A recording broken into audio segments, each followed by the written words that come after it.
Carl Jung, ce nom résonne avec les profondeurs de l'âme humaine. Il a passé des décennies à étudier les esprits les plus sombres, les plus torturés, les esprits criminels. Et ce qu'il a découvert est tout simplement terrifiant. Les psychopathes, ces prédateurs émotionnels, ne choisissent pas leurs victimes au hasard. Non, ils ne tirent pas à pile ou face, ils ne se fient pas à la chance. Ils utilisent une phrase bien spécifique, un test psychologique insidieux, invisible, une sorte de sonar pour évaluer si vous, oui, vous, serez leur prochaine cible, leur prochaine proie. Et le plus glaçant dans tout ça, c'est que la plupart des gens, la plupart d'entre nous, répondent exactement comme le psychopathe l'espère. On tombe dans le panneau, on se dévoile, on offre notre vulnérabilité sur un plateau.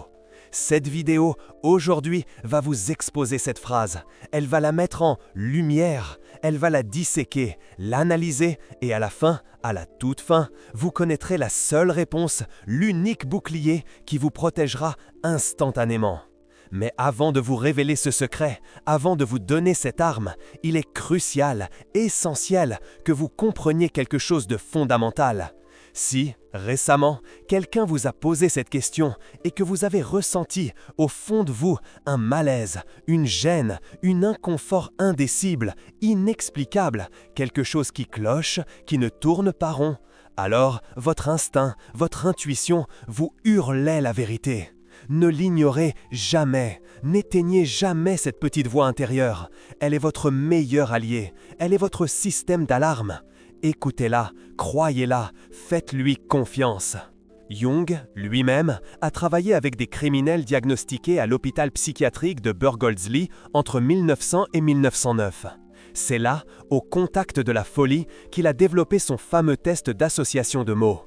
Mais ce que peu de gens savent, c'est que durant ces séances, ces entretiens, ces face-à-face, il a découvert des schémas spécifiques, des constantes, dans la façon dont les psychopathes évaluent les autres. Ils ne parlent pas pour communiquer. Non, ils ne cherchent pas l'échange. Ils ne sont pas intéressés par votre opinion. Ils parlent pour recueillir des données, pour analyser, pour disséquer. Chaque phrase qu'ils prononcent est un mystérieux capteur, un radar, un instrument de mesure.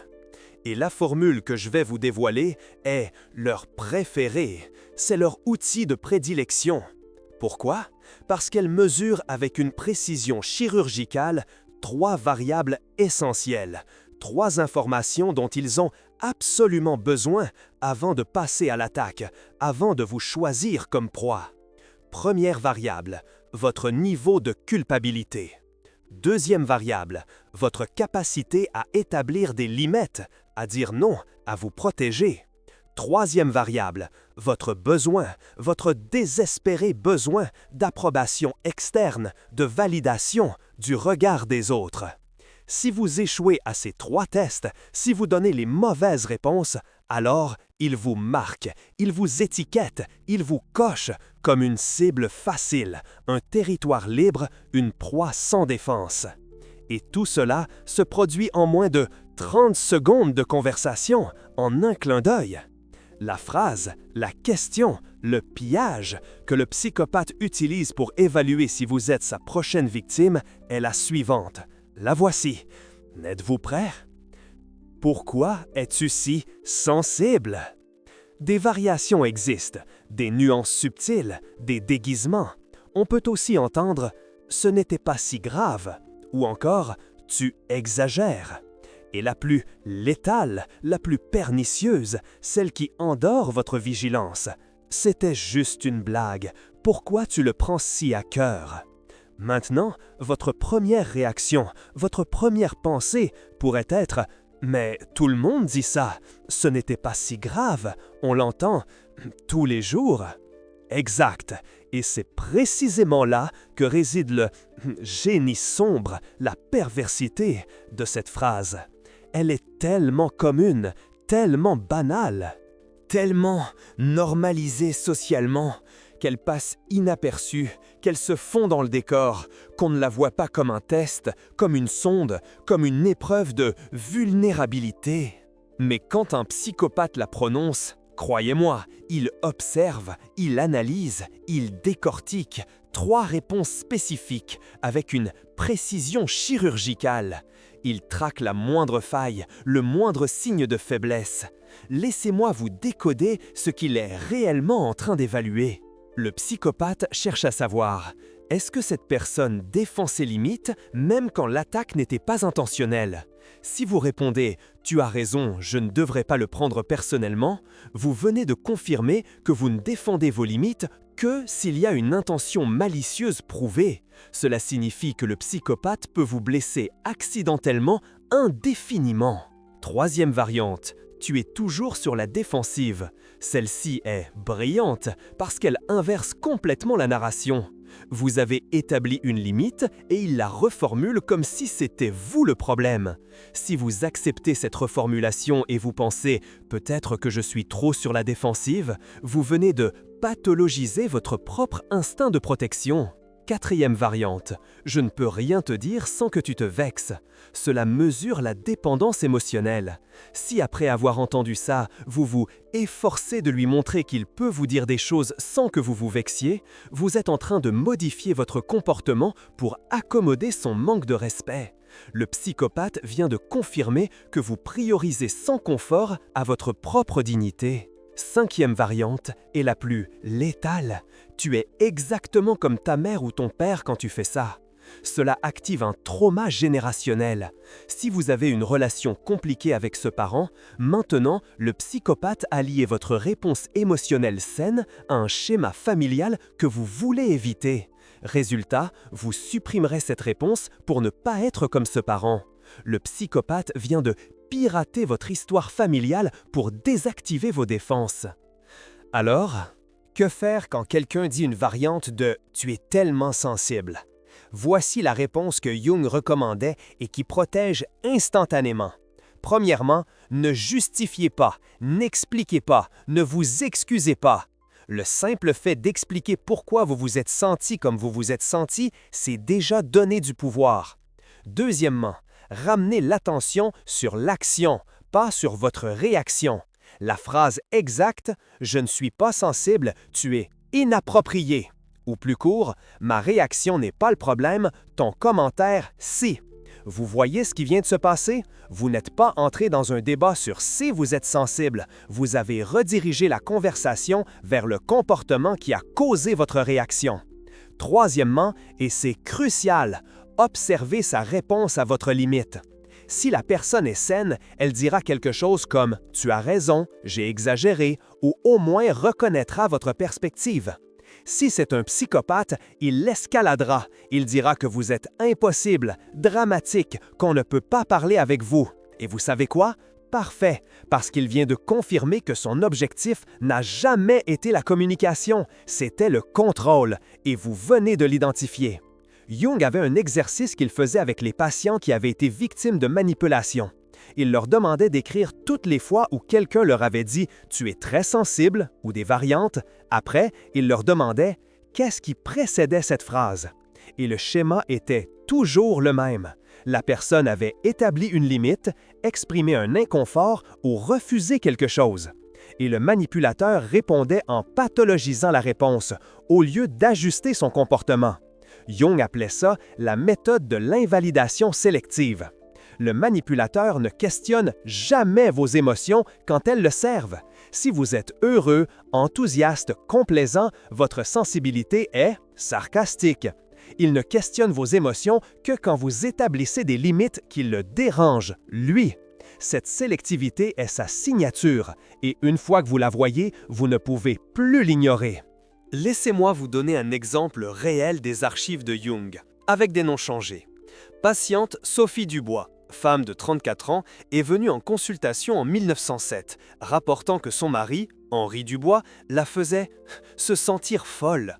Chaque fois qu'elle exprimait un malaise pour quelque chose, il répondait « Tu es trop émotive », comme toutes les femmes. Elle a commencé à douter de ses propres perceptions. Jung lui a demandé d'enregistrer chaque interaction pendant 2 semaines. Dans une de ces interactions, son mari est arrivé en retard au dîner sans prévenir. Elle a exprimé son mécontentement, il a répondu « Tu es vraiment trop sensible ». Jung lui a demandé « Votre mari vous dit-il que vous êtes trop sensible quand vous arrivez en retard ?» Elle y a pensé « Non, jamais !» Quand elle arrivait en retard, il exprimait son mécontentement ouvertement et elle s'excusait. Mais quand lui arrivait en retard et qu'elle exprimait son mécontentement, elle était trop sensible. Vous voyez l'asymétrie ? Il se permettait de ressentir du mécontentement et s'attendait à ce qu'elle le valide. Mais quand elle ressentait du mécontentement, elle était pathologisée. Ce n'est pas de la communication, c'est de l'entraînement. L'entraîner à supprimer les réponses qui le dérangent. Jung a fait pratiquer à Sophie Dubois une réponse spécifique pendant 1 mois. Chaque fois que son mari dirait « Tu es trop sensible », elle devait répondre « J'ai besoin que tu répondes à ma préoccupation, pas que tu analyses mon émotion ». La première fois qu'elle a essayé, son mari a escaladé dramatiquement. Il a crié qu'elle était impossible, qu'on ne pouvait rien lui dire. Jung lui a expliqué « Il est furieux parce que vous avez arrêté de jouer le rôle assigné. Le rôle était « Vous exprimez un inconfort, il l'invalide, vous vous excusez, il continue le comportement. Vous avez brisé le schéma et maintenant, il a besoin de fermement restaurer le contrôle par l'intimidation. » Sophie Dubois a maintenu la limite. 3 semaines plus tard, son mari a tenté à nouveau. « Tu es trop sensible. » Elle a répété « Réponds à ma préoccupation, pas à mon émotion. » Cette fois, il a cédé partiellement. Il ne s'est pas excusé, mais il a ajusté son comportement. Jung a noté dans ses archives « Le manipulateur ne respecte les limites que quand le coût de les violer excède le bénéfice de maintenir le contrôle. » Maintenant, j'ai besoin que vous compreniez quelque chose sur le timing de cette phrase test. Le psychopathe ne l'utilise pas lors de la première rencontre, il l'utilise après avoir établi une base de confiance. Parce que s'il vous dit « tu es trop sensible » quand il vient de vous connaître, votre réponse instinctive est de vous distancer. Mais s'il le dit après des semaines ou des mois, après vous avoir fait vous sentir spécial, compris, validé, votre réponse change. Maintenant, vous avez un investissement émotionnel. Maintenant, vous avez une histoire partagée. Maintenant, vous pensez « peut-être que je suis sensible parce qu'il a toujours été si gentil avec moi avant ». Vous voyez comment ça fonctionne? La validation préalable devient le contexte qui fait que vous acceptiez l'invalidation postérieure. Jung a identifié ça comme crédibilité accumulée pour invalidation différée. En termes simples, on vous traite bien 80% du temps pour que vous acceptiez un mauvais traitement 20% du temps. Et ces 20%, c'est là où il mesure si vous êtes contrôlable. Voici le test définitif pour savoir si quelqu'un utilise cette phrase comme preuve de vulnérabilité ou s'il communique nullement. Posez-vous cette question. Est-ce que cette personne examine aussi son propre comportement ou elle examine seulement ma réaction? Si après vous avoir dit « tu es trop sensible », la personne réfléchit à ce qu'elle a fait qui a provoqué cette sensibilité, c'est de la communication. Si elle se concentre seulement sur votre réaction sans jamais questionner son action, c'est de la manipulation. Exemple de communication saine. J'ai l'impression que tu as réagi très fortement à ce que j'ai dit, mais je veux comprendre ce qui t'a dérangé exactement parce que ce n'était pas mon intention de te blesser. Exemple de manipulation. Je n'arrive pas à croire à quel point tu es sensible, on ne peut pas te parler. Vous notez la différence? L'un cherche la compréhension, l'autre cherche la soumission. Et cette différence, c'est tout. Carl Jung a développé une technique confiante pour les personnes qui ont été entraînées à s'auto-invalider. Il l'a appelée la restauration de l'autorité émotionnelle interne. Et elle fonctionne en 3 étapes. Première étape, identifier le schéma historique. Notez chaque fois que quelqu'un a invalidé votre réponse émotionnelle. Pas seulement la phrase « tu es trop sensible », mais toutes les variations. Ce n'était pas si grave, tu exagères, je n'arrive pas à croire que ça te dérange. Écrivez-les toutes. Deuxième étape, identifiez ce qui a précédé chaque invalidation. Et vous allez remarquer quelque chose. C'était toujours précédé d'une limite que vous avez établie, d'une préférence que vous avez exprimée ou d'un inconfort que vous avez verbalisé. L'invalidation n'est jamais aléatoire. C'est toujours une réponse à votre auto-affirmation. Troisième étape, réécrivez chaque interaction avec la réponse que Jung recommandait. Pas la réponse que vous avez donnée, mais celle que vous auriez dû donner. Je ne suis pas sensible, tu es inapproprié. Cet exercice n'est pas pour changer le passé, c'est pour reprogrammer votre réponse automatique dans le futur.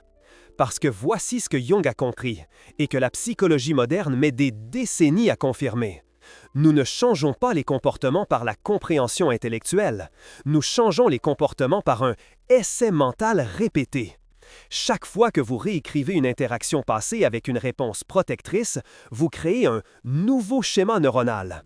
Vous entraînez votre cerveau à la réponse que vous voulez automatiser.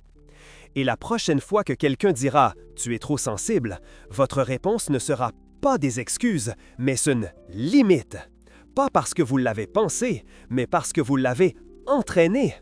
Jung a écrit en 1912 « La conscience ne nous protège pas de la manipulation. La pratique, si. » Et il avait absolument raison. Vous pouvez comprendre parfaitement comment fonctionne ce test insidieux, mais si vous n'essayez pas la réponse protectrice au moment de la pression, vous répondrez avec l'ancien schéma. La connaissance sans entraînement est inutile. Maintenant, laissez-moi vous montrer quelque chose que Jung a découvert sur le langage corporel qui accompagne cette phrase. Parce que le psychopathe ne dit pas seulement « tu es trop sensible », il le dit avec un langage corporel mystérieux qui amplifie l'invalidation. Premier signe, sourire condescendant. Ce demi-sourire qui dit « tu es si prévisible » ou que ton ingénuité est touchante. Ce sourire active la honte. Et la honte est l'arme la plus efficace du manipulateur, parce qu'elle vous donne envie de vous cacher, pas de vous défendre. Deuxième signe, tonalité de voix paternelle ou maternelle. Parlez comme si on expliquait des choses à un petit enfant. « Oh ma chérie, tu es si sensible ». Ce ton vous infantilise. Et quand vous vous sentez comme un enfant, vous n'exercez pas le pouvoir d'un adulte. Troisième signe, contact physique condescendant. Tape sur la tête, touche l'épaule en disant « détends-toi ». Ce contact physique marque le territoire. Il dit « j'ai la permission de te toucher, même quand tu établis des limites ». Si quelqu'un combine la phrase « tu es trop sensible » avec l'un de ces trois signes, ce n'est pas de la communication, c'est de la domination. Jung a travaillé avec une patiente en 1908, Madame Dubois, qui a rapporté quelque chose de fascinant. Son frère l'invalidait toujours avec la phrase « tu es trop sensible », mais il le faisait en riant. Ce rire-là confondait, parce qu'elle pensait « s'il rit, peut-être que ce n'est pas si grave, peut-être que j'exagère ». Jung lui a expliqué « le rire n'est pas un indicateur d'innocence, c'est un amplificateur d'humiliation. Il rit pour vous signaler que votre douleur est un divertissement pour lui. C'est brutal, mais il est nécessaire de le comprendre. Quand quelqu'un rit en invalidant votre émotion, il n'allège pas la situation. Il démontre que votre vulnérabilité lui cause du plaisir. Et ce n'est pas de la maladresse sociale, c'est du sadisme. Madame Dubois a fait l'exercice de Jung. La prochaine fois que son frère a dit « tu es trop sensible » en riant, elle a répondu « tu trouves amusant mon malaise ? Cela en dit plus sur toi que sur moi. » Le frère a cessé de rire, il est devenu sérieux, il s'est mis en colère parce qu'elle venait d'exposer le jeu. Et le jeu ne fonctionne que lorsqu'il est invisible. Alors, comment distinguer entre quelqu'un qui croit vraiment que vous êtes sensible et quelqu'un qui utilise cette phrase comme un dégosté outil de contrôle? Voici le test de Jung. Inversez la situation. La prochaine fois que cette personne exprime un malaise à propos de quelque chose, observez votre réponse. Puis, observez comment elle réagit si vous dites « Pourquoi es-tu si sensible ?» Si c'est une personne saine, elle expliquera probablement pourquoi cela l'a dérangée, ou reconnaîtra qu'elle a peut-être réagi de manière excessive, ou vous demandera pourquoi vous pensez cela. Des réponses variées, mais toutes incluent une réflexion. Si c'est un manipulateur, il va immédiatement monter d'un cran. Il s'enflammera, dira que ce n'est pas la même chose, dira que vous êtes sensible, mais qu'il a des raisons valables. Et vous savez ce que vous venez de confirmer? Que tu es trop sensible n'a jamais été une observation neutre. Cela a toujours été une arme, et il s'est mis en colère parce que vous lui avez rendu son arme. Jung a appelé cela l'inversion diagnostique. Vous utilisez les outils du manipulateur contre lui, pas pour manipuler, mais pour révéler. Maintenant, quelque chose de crucial que vous devez comprendre à propos de cette phrase et des relations à long terme. Si vous êtes dans une relation amoureuse, familiale, professionnelle, amicale, où tu es trop sensible est devenue une phrase sérieuse, vous n'êtes pas en conflit, vous êtes en entraînement. Cette personne vous entraîne systématiquement à supprimer vos réponses émotionnelles qui lui sont incommodes. Et chaque fois que vous cédez, chaque fois que vous vous excusez, chaque fois que vous modifiez votre comportement pour ne pas paraître sensible, l'entraînement avance. Jung avait une règle. Si quelqu'un invalide vos émotions plus de 3 fois sans ajuster son comportement, ce n'est pas une communication ratée, c'est un disgoût contrôle intentionnel. 3 fois est la limite. La première fois, cela peut être de la maladresse. La deuxième fois, cela peut être de l'incompréhension. La troisième fois, c'est un schéma. Et les schémas sont intentionnels. Que faites-vous si vous êtes déjà dans une relation où ce schéma est établi? Jung recommandait quelque chose de radical pour son époque et qui l'est encore aujourd'hui. La nomination explicite du schéma. Pas au milieu d'une discussion, mais à un moment neutre. La conversation exacte. J'ai besoin de te parler d'un schéma que j'ai remarqué. Chaque fois que j'exprime un inconfort ou que j'établis une limite, tu me dis que je suis trop sensible ou que j'exagère. Et cela fait que je commence à remettre en question mes propres perceptions. J'ai besoin que lorsque j'exprime un malaise, tu répondes à ce que je suis en train de te dire et pas que tu analyses mon émotion. Peux-tu faire ça? Maintenant, observez la réponse. Si la personne se défend immédiatement, dit qu'elle n'a jamais fait ça, ou se met en colère parce que vous l'accusez, vous venez de confirmer que le schéma est disgoûtant. Si la personne réfléchit, reconnaît le schéma et s'engage à l'ajuster, il y a un espoir de changement. Mais Jung avertissait, n'écoutez pas les mots dans cette conversation. Observez le comportement dans les semaines suivantes. Les mots ne coûtent rien. Le changement comportemental est la seule preuve d'une intention génuine. Laissez-moi vous donner un cas extrême des archives de Jung qui illustre jusqu'où cela peut aller. Patient R, un homme de 29 ans, est arrivé en consultation en 1906, rapportant que son père l'avait, sad, convaincu qu'il était mentalement instable. Chaque fois que R exprimait une émotion négative, tristesse, colère, frustration, son père répondait systématiquement « Tu es trop sensible, comme ta mère, qui a fini à l'asile ». R a vécu 29 années, persuadé que ses émotions étaient le signe d'une instabilité mentale héritée. Carl Jung a mené l'enquête. La mère n'avait, surpris, jamais été internée. Le père avait inventé cette histoire pour pathologiser les émotions de son fils. Pourquoi? Parce que le père était incapable de tolérer une émotion qui nécessiterait une réponse empathique de sa part. Il a donc conditionné son fils dès l'enfance à supprimer toute expression émotionnelle, sous la menace de finir comme sa mère. C'est l'extrême du spectre, mais le mécanisme est identique. Associez vos émotions à une pathologie pour que vous les réprimiez par peur d'être fou ou brisé. Jung a travaillé avec R pendant 2 ans. Le processus a consisté à démanteler 29 années de conditionnement. Et il l'a fait grâce à un exercice spécifique. Chaque fois que R ressentait une émotion, il devait écrire. Que ressens-je? Description pure, sans jugement. Qu'est-ce qui a causé ce sentiment? Situation objective. De quoi ai-je besoin? Action ou changement qui soulagerait ce sentiment. Et ensuite, crucial, il devait écrire. Confident, cette émotion est une information et non une pathologie. 1000 fois, littéralement 1000 fois, il a écrit cette phrase. Parce que Jung comprenait que défaire un trauma profond nécessite une répétition massive du contre-message.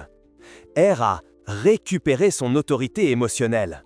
Et la première fois que son père lui a dit « Tu es trop sensible », R a répondu « Ma sensibilité est ma santé, votre intolérance est le problème ». Le père n'a jamais plus utilisé cette phrase, pas parce qu'il était convaincu, mais parce que son arme avait cessé de fonctionner. Maintenant, je veux vous montrer quelque chose que presque personne ne sait à propos de Jung et de cette recherche. Lui-même a été victime de cette tactique. Dans sa relation avec Freud. Entre 1907 et 1913, chaque fois que Jung exprimait son désaccord avec les théories de Freud, Freud répondait avec des variations de « tu es émotionnel, pas rationnel ». Freud pathologisait le désaccord de Jung, le qualifiant de « résistance névrotique ». Et Jung, qui admirait profondément Freud, a commencé à douter de ses propres perceptions. Il existe des lettres de Jung à Freud où il s'excuse de réagir de manière excessive à des désaccords théoriques. Cela vous dit quelque chose? Jung faisait exactement ce que ses patients faisaient, se justifier, s'excuser, modifier son comportement pour ne pas paraître émotionnel. La rupture entre Jung et Freud en 1913 n'était pas seulement théorique. C'était Jung qui récupérait son autorité intellectuelle et émotionnelle. Et après cette rupture, Jung a écrit extensivement sur l'invalidation émotionnelle comme outil de contrôle. Ce n'était pas une théorie abstraite, c'était un processus personnel. Cela nous amène à quelque chose d'un inconfortable mais essentiel. Est-ce que vous avez déjà utilisé cette phrase « Tu es trop sensible » ou des variantes? Si vous êtes honnête, probablement oui. Nous l'avons tous fait. Et cela ne signifie pas que vous êtes un psychopathe, mais cela signifie qu'à ce moment-là, vous avez utilisé l'invalidation au lieu de la responsabilité. Jung avait une règle personnelle.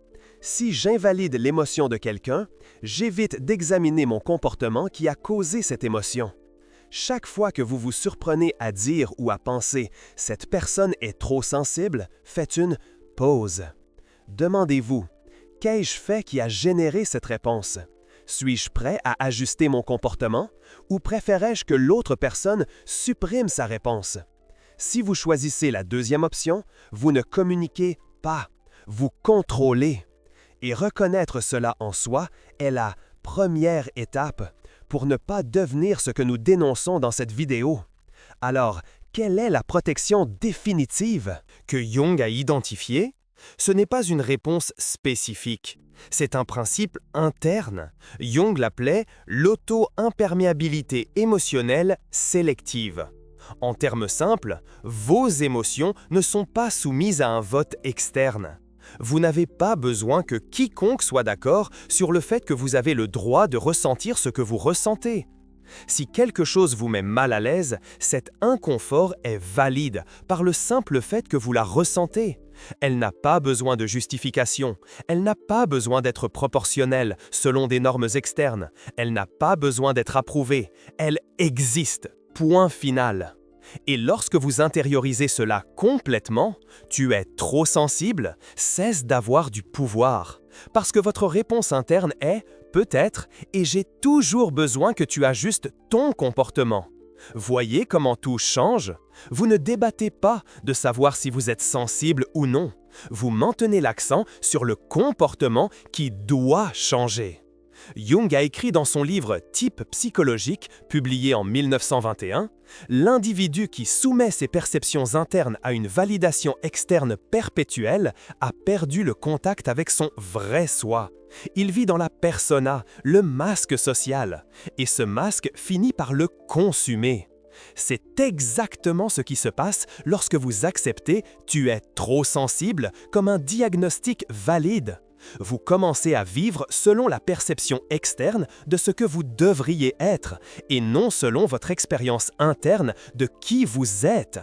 Et cette division entre le soi authentique et la persona performée est la source de presque toute souffrance psychologique, selon Jung. La personne manipulée ne perd pas seulement sa sécurité, elle perd son identité, parce qu'elle ne sait plus ce qu'elle ressent vraiment versus ce qu'elle est censée ressentir. Le processus de récupération que Jung a développé avait une phase finale critique. Après que le patient ait récupéré son autorité émotionnelle interne, Jung les faisait affronter des situations où il savait qu'il serait invalidé. Exposition contrôlée. Et il leur donnait une phrase à répéter mentalement. Avant, pendant et après, mon inconfort est une information valable qui ne nécessite pas d'approbation externe. Répéter cette phrase avant d'entrer dans l'interaction diminuait significativement la probabilité de réponse de soumission. Pourquoi? Parce que cela préactivait le cadre mental correct. Je ne vais pas défendre mon émotion, mais mon émotion n'est pas en débat.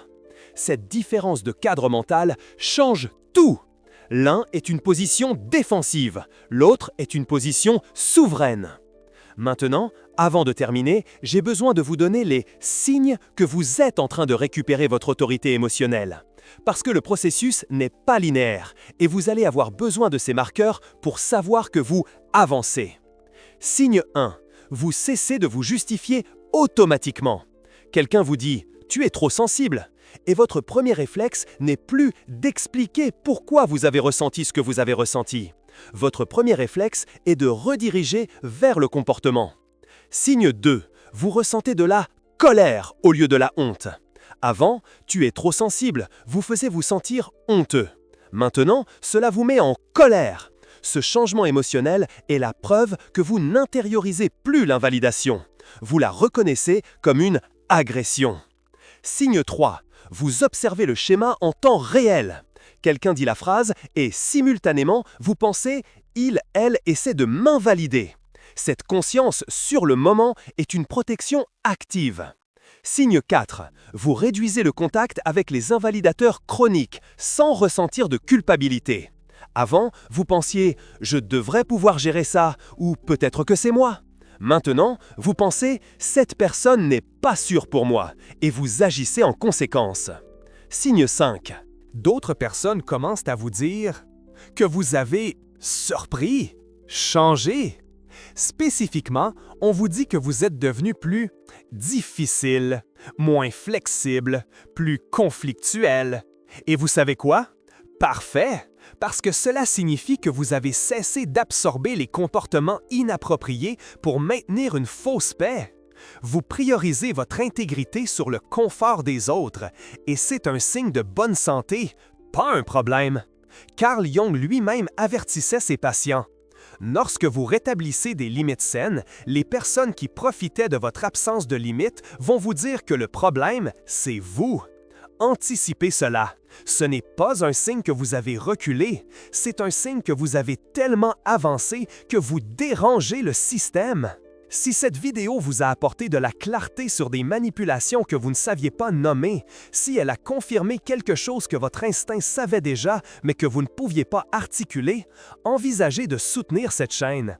Chaque Super Thanks permet à ce contenu d'atteindre plus de personnes qui ont besoin de retrouver leur autorité émotionnelle.